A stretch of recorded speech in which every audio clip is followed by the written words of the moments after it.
pertanyaan saya yang saling mendasar lagi, kenapa kok pemerintah kota menetapkan 2 hektar? Nah, punya nggak dokumennya menyatakan benar-benar ini setunya 2 hektar, atau menyatakan 8 hektar, atau menyatakan 32 hektar? Saya butuh dokumen itu. Kalau dokumen itu ada, monggo, nah, kita ngikutin aturan.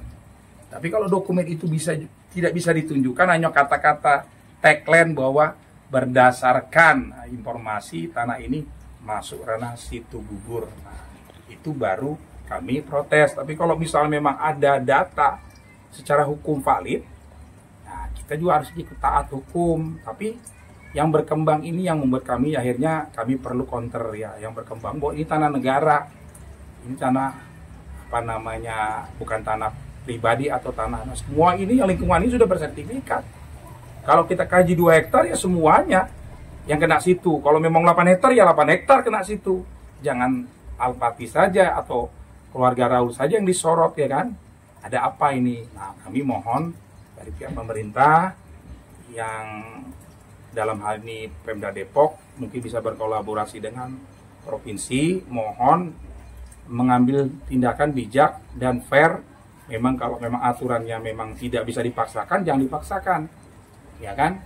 Ya, saya berharap seperti itu. Kalau memang ini langkahnya memang harus langkah lebih jauh, ya kita upayakan, ya kan? Apakah memang perlu langkah hukum supaya semuanya terang benderang?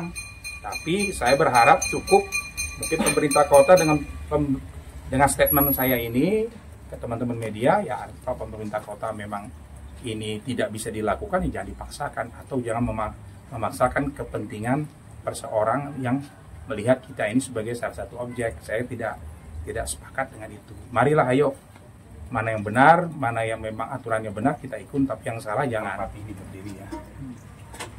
Pertama memang sejarahnya Al-Pati beli dari keluarga besar namanya John Cornelis Usmani. Kemudian memiliki anak 4, dan notabene tanah ini yang mendapat posisi di tanah ini adalah namanya Raul Usmani. Nah, dari Al-Pati sudah melakukan transaksi dengan keluarga Raul, dan ini secara aturan main hukum perjanjian jual beli sudah dilakukan. Nah, makanya Al-Pati akhirnya membangun perumahan ini. Saat itu Bapak girik atau apa? Awal mulanya dari girik. Tahun girik itu berdiri awal mula dari sejarah awalnya sebenarnya itu dari tahun 60. Girik itu sudah ada. Dari tahun 60 itu terjadi peralihan dari warga setempat yang namanya kalau nggak salah Sihin, itu dibeli oleh keluarga Usmani kurang lebih di tahun 80. Nah, pada saat itu juga terjadi proses pensertifikatan. Kemudian di tahun 80 sudah ada sertifikat ini waktu zaman Kabupaten Bogor. Jadi belum Depok. Nah, peralihan ke Depok itu makanya terakhir ini kan kita mengikuti program ETSL, kita naikkan kembali menjadi sertifikat, dan prosesnya mulus berjalan baik karena tercatat di kelurahan. Nah, karena dulu kan kelurahan Pasir Putih itu namanya Desa Pasir Putih dulu, masih Kabupaten Bogor, tapi setelah ini masih tercatat. Nah, posisi itulah mulai awal sejarahnya. Kemudian mulai dibangunlah oleh pihak Al-Pati karena sudah terjadi peralihan dari Usmani ke Al-Pati tahun 2022 kalau nggak salah itu jadi peralihannya. Itulah mulai dinyatakan pembangunan. Dan itu sudah sertifikat? Sudah, waktu peralihan itu sudah bersertifikat SAM. Ada 5 buku kalau nggak salah. Totalnya hampir sekitar 1,3 hektar. Nah, itulah mulai Al-Pati merasakan karena sudah punya hak. Ya, rasakan dia bangunlah bertahap, tidak sekaligus tentunya. Ya. Di dalam perjalanan Al-Pati juga melakukan permohonan izin, pertama IMB, kemudian izin tetangga sudah dilakukan ini. Tadi sudah kita tunjukkan juga izin tetangganya bahwa memang izin tetangga tersebut sebagai salah satu syarat untuk supaya IPR kita bisa diperoleh. Yeah. Pertama kan kalau Depok kan izin pemanfaatan ruang. Nah, sudah kita daftarkan nih sesuai dengan jumlah daripada sertifikat tersebut. Dalam perjalanannya terjadi penolakan. Ini salah satunya nih, kurang lebih ada 5 IPR. Masuk tadi ada izin tetangga juga, ini salah satu yang sudah kita datangani warga. Ini sebagai contoh sertifikat. Nah, ini juga yang kita daftarkan sebagian, hampir seluruhnya sudah kita daftarkan. Penolakan karena terindikasi adanya situ. Iya. Problemnya IMB tidak diterbitkan itu karena ada situ. Nah, kalau Bapak tahu sendiri gugurnya situ itu gimana ceritanya? Nah, gugurnya situ itu karena waktu zaman ke pemerintahan kolonial Belanda itu dulu kan ada seorang saudagar kaya lah yang kebangsaan Belgia. Waktu itu saya dapat beritanya dia ingin mengolah pabrik di sini, pabrik pengelolaan karet. Nah, dalam pabrik karet itu dia merencanakan akan membangun situ buatan, bukan situ asli, ini buatan. Gugur itu satu buatan. Buatan, bukan situ dari direncanakan dalam alam, bukan. Oke. Nah, setelah situ rencana situ buatan di perkiraan akan dibuat kurang lebih kalau dari peta tahun 1855 itu 32 hektar totalnya. Seiring perjalanan tidak sampai semua dia lakukan. Dia bendung lah tuh yang di atas. Sebelum sampai kepada total di bendung, dia bikinlah memang waktu itu tahun 1892. Dia bentuklah itu untuk menunjang pabrik karetnya. Nah, karena pabrik karetnya berjalan dalam posisi, kemudian dia juga ada pengembangan semacam membersihkan padi. Nah, untuk dia menanam sebuah tanaman padi. Nah, dari situlah mulai dibutuhkan air itu. Irigasi. Nah, irigasi lah seperti itu. Nah, itu dibuatlah situ buatan.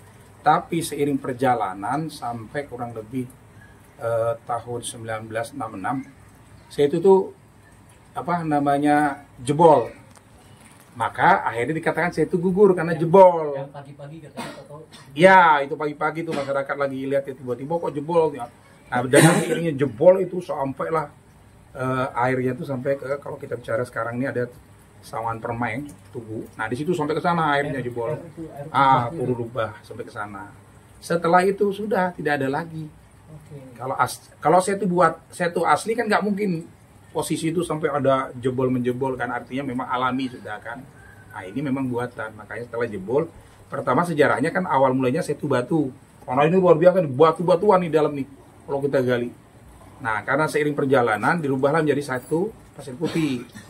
Nah, setelah ada ide dari seorang bangsa Belgia itu, muncullah yang namanya setu gugur itu, karena jebolnya yang dia buat tadi, setu buatan tadi jebol, itulah dibilang jadi setu gugur. Sama orang sini? Iya, akhirnya sampai sekarang cerita itu.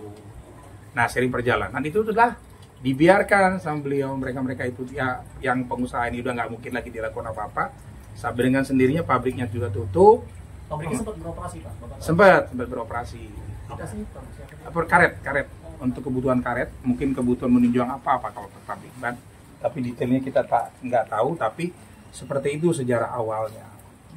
Nah, setelah sering tahun 1942 dipetakan nih sama pemerintah Indonesia, dipetakan lagi kondisi terakhir, dipetakan saja. Sebelum kemerdekaan, 42? 38 ada pertama 1938 itu ada file itu disampaikan di zaman 1938 oleh pemerintah kolonial, disampaikan bahwa itu dulu sejarahnya diinformasikan pernah dia kan dibuat setu buatan, bukan setu asli.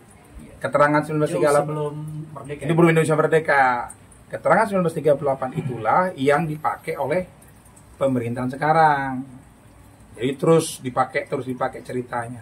Tapi di situ tidak ada yang menyatakan menetapkan 32 hektar, menetapkan 8 hektar, menetapkan 2 hektar. Kata-kata itu tidak ada satupun dokumen yang menunjang. Karena kami pernah datang ke Dinas Provinsi Sumber Daya Air, kami tanya kepala dinas nggak punya dokumen.